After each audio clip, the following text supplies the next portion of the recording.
观众朋友，大家好，欢迎您来到海外书场。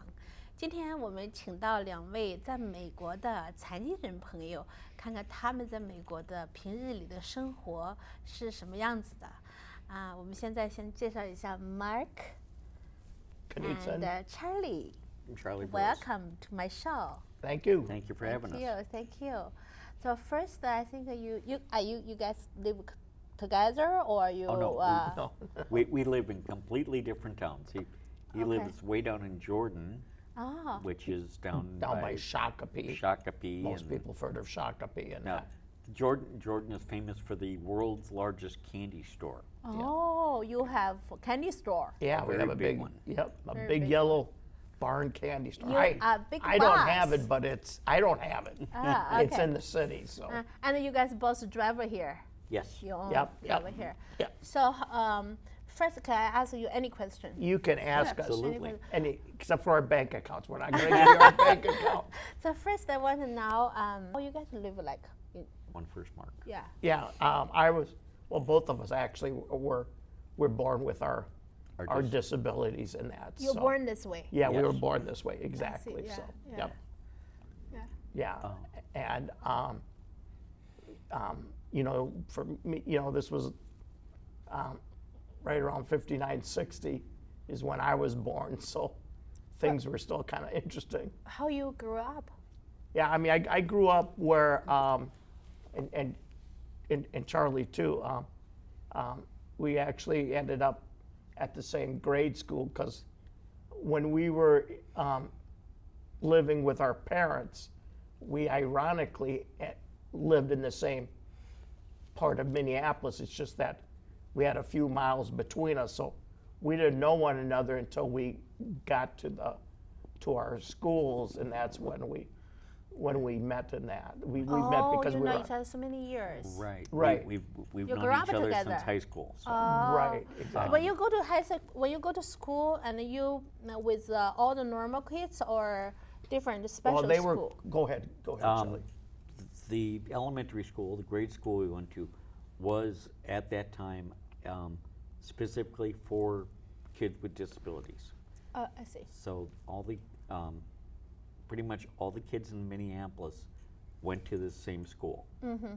And then when we graduated from there, went to a middle school and high school with normal students, able-bodied students as we call them, and also a large group of students with disabilities. So we had one place that we could go to where there was a large number of people like us with disabilities that we learned together. We played sports and all that kind of thing. Oh, wow. It was interesting because we went elementary up through 6th grade, like Charlie had mentioned, and then when we came to go 7th grade, junior high, that's when we went to a public school. Mm-hmm. So it was. I remember when it was time to go to this public school, I was kind of wondering how it was because I was used to going to school with all disabled kids, kids with all types of disabilities. But now we were going to be in a regular public school with able-bodied kids. So it was kind of a nervous thing, but it Yeah, I it was went just going well. to ask you how you feel. The people, everybody nice for you guys, and some people look you differently, and how you feel. Well, there's always going to be like bullies that are around. We had to adjust to each other.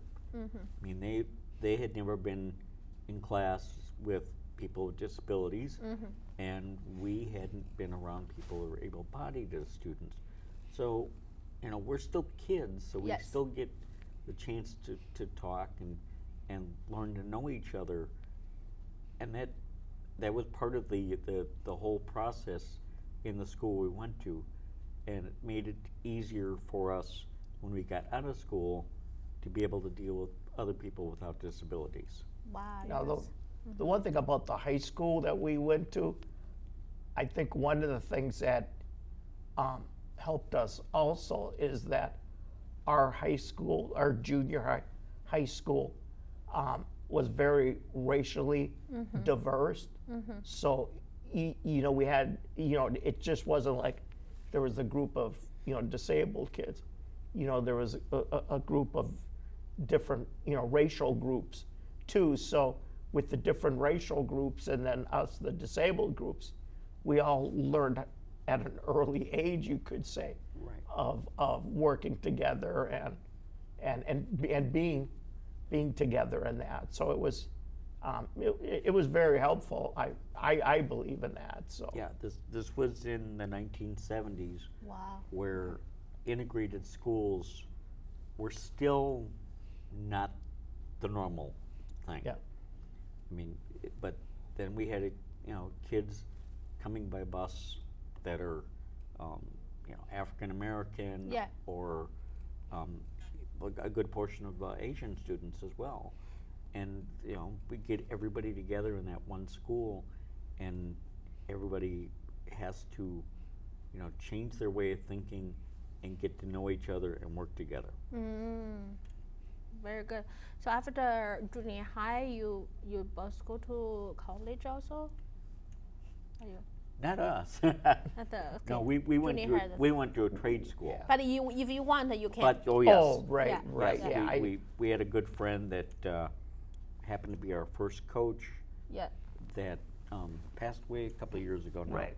But he had gone to college and he became a teacher and came back and taught, you know, in high school with other disabled kids. Yeah. you know, for me, when I graduated, I was involved in wheelchair sports, and one of the things I did consider just a little bit that if I was going to go to college, I was thinking of going. There's a college called Southwest State in Minnesota. Southwest State is in Marshall, Minnesota, and that college had a wheelchair basketball team. Wow. So I was considering, if I did go to school and if I wanted to continue playing basketball, I could have gone there, go to college and play basketball at the same time. But I ended up going to a trade school in the Twin Cities here, and went there for computers and then got a job. You both work, huh? After high school, you go to work, huh? Yeah. Yes. Yeah, oh yeah. We both went to a similar kind of school, learn how to program computers, work with computers. You work with computer. Yes. And you? Yep, and I worked with computers also. Oh, very good. And so we were able to, you know, get work kind of in that field where they could still use what we've learned, and you know, just be part of the society. And you both married or single? You married? I see you have a ring. I've been married for 31 years. 31 years. 31 years, no children. How you know each other with your wife? Well, we actually went to the same high school together. Oh, Yeah. you are sweethearts. Yeah, Yeah. high school Sweetheart. sweethearts. Yeah. Nice. 31 years, I 31 years. 31 years, wow, no, okay. no kids, Okay. because I'm a big kid myself, so I won't share. Yes. And you single? No, I am married also. You're married also? I'm married. My finger got a little too fat for the ring, so we had to kind of cut the ring off, and I just never got back to But, getting but another she ring. reminds him every day. Yeah, he's yeah, married. Nice, nice, yeah. I nice. don't need. Yeah, so I've been married 34 years, 34 years. and I met my wife at Courage County. It's a I don't know, maybe you've heard of Courage County.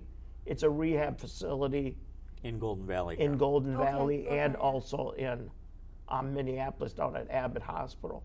They have Courage County there. And she was doing an internship her senior year in college. She was doing an internship at, back then it was called Courage Center, and she was in the sports and rec department, and I was doing all their sports and rec. So she was working in that department. So So it's pretty much just like anybody, Oh, like yes. a normal yeah, people. right, Yes, yeah, yes. yeah. Just go to we were just your typical guys. He went to high school and found his lady, and I just went to a sports place, a You're the jock two thing. happy man. Yeah. All right. Now Mark had 2 children they adopted. Yeah, I got 2 kids. Yeah, 2 kids that are adopted. They're 24 and 27. 2 children. I got one 2 boy, adult one kids. girl. Yes. Yeah, I did one of each. Yeah, matching set. Oh, Yeah.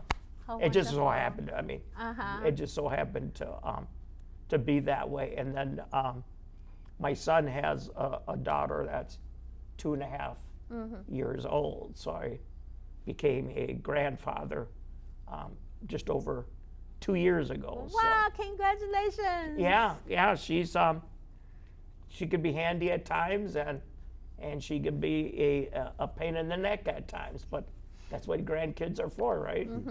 Well, 2.5-year-olds don't follow instructions very well. No, they don't. And in fact, now, I think it's been in like the last 6 to 9 months, she's finally gotten out of the habit of grabbing the remote control, because she would like to grab the remote control and just start hitting the buttons. And by the time I could get the remote from her, she had pushed so many buttons, trying to figure out what state the TV was in and trying to get it back out. It was just like,